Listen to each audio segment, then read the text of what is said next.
Quer desconto para entrar na faculdade? Acesse querobolsa.com.br. Olá, bem-vindos ao quadro. Hoje vamos falar sobre duas doenças bacterianas associadas aos sistemas cardiovascular e linfático. Essas doenças são a febre maculosa e a peste. Vocês sabem as características delas? Vamos ver isso nessa aula. Começando com a febre maculosa, que é uma importante doença também transmitida por bactérias. O agente etiológico dessa doença, que significa o agente causador, é a bactéria Rickettsia ricketts. E onde essas bactérias são encontradas? Bom, pessoal, essas bactérias são encontradas em vários animais e elas são encontradas principalmente em um carrapato muito comum da região sudeste, que é conhecido como carrapato estrela. Esse carrapato pode ser encontrado em vários pastos e ele é aquele carrapato bem grande, muito fácil de ser reconhecido. Então, essas bactérias podem ser encontradas nesses animais. Mas como que os carrapatos se contaminam? O carrapato adulto, ou então as ninfas, que são os famosos micuins, se contaminam quando sugam o sangue de outros animais que também estão contaminados. E que animais são esses? Os carrapatos podem se contaminar através de aves, através de animais silvestres, como antas, capivaras, ou então através de animais domésticos, como os cavalos. E uma vez contaminado, ele pode picar e transmitir essas bactérias para o homem. Então, pessoal, muita atenção. Reparem que este carrapato é o agente transmissor da febre maculosa. Então, nós falamos que ele é o vetor dessa doença. Bom, mas aí continuando, quando o carrapato pica o homem, ele inocula as bactérias. E quais são as células que essas bactérias vão atacar? As bactérias da febre maculosa atacam principalmente as células que revestem os vasos sanguíneos do sistema circulatório. Então, quando a bactéria ataca essas células, pode acontecer vários distúrbios circulatórios, por exemplo, hemorragias. É por isso que várias manchas vermelhas aparecem na pele da pessoa com febre maculosa. Essas manchas, pessoal, surgem por causa de hemorragias subcutâneas. Mas além das manchas vermelhas, existem outros sintomas, que são febre, dor de cabeça, vômito, náusea. E se a febre maculosa não for tratada a tempo, ela pode causar a morte. O tratamento contra a febre maculosa é feito com o uso de antibióticos específicos. E se a doença for tratada a tempo, a pessoa não corre o risco de morrer e fica curada. Mas também existem boas medidas profiláticas contra a febre maculosa. E que medidas são essas? Bom, como eu já falei, essa doença é provocada por um vetor.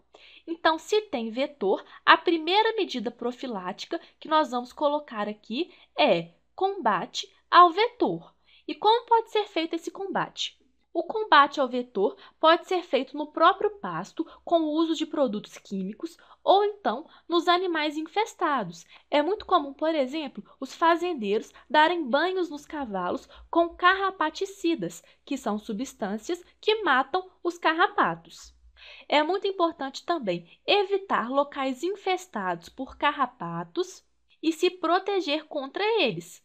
Uma boa forma de proteção é o uso de repelentes, uso de botas, calças e blusas compridas, principalmente ao visitar pastos desconhecidos. Continuando a aula, a segunda doença que eu quero falar é a peste. Provavelmente você já deve ter ouvido falar sobre peste negra nas aulas de história, que foi aquela doença que dizimou grande parte da Europa Ocidental. Só que a peste, pessoal, existe até hoje. E vocês sabem como ela é transmitida?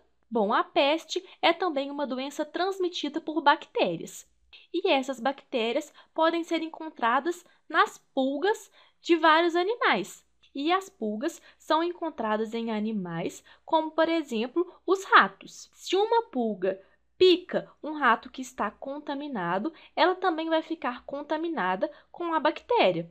E a partir daí, ela pode contaminar outros animais ou então o próprio homem. E quando a pulga contaminada pica o homem, ela inocula as bactérias. E aí, pessoal, muita atenção. Além dessa forma de contaminação via pulgas, existe também uma forma de contaminação direta. E como que é essa contaminação? Bom, neste caso, as bactérias podem ser transmitidas a partir de ferimentos ou arranhões causados por animais infectados, como, por exemplo, cães e gatos. Se uma pessoa for ferida por esses animais contaminados, ela também pode adquirir diretamente a bactéria.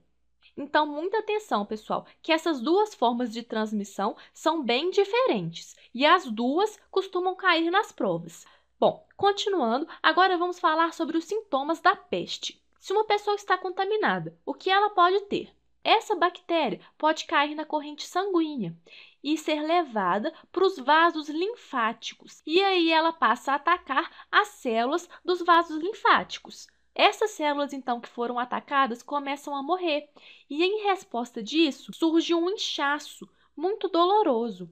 Normalmente, o inchaço acontece na região das axilas e também na região das virilhas. Nessas regiões são encontrados os linfonodos.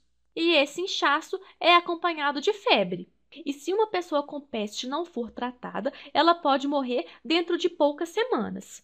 Já existe um tratamento que é feito também com o uso de antibióticos específicos, e esse tratamento pode levar à cura da doença. Mas também existem importantes medidas profiláticas contra a peste. Essas medidas incluem, primeiro, o combate a pulgas e também aos ratos.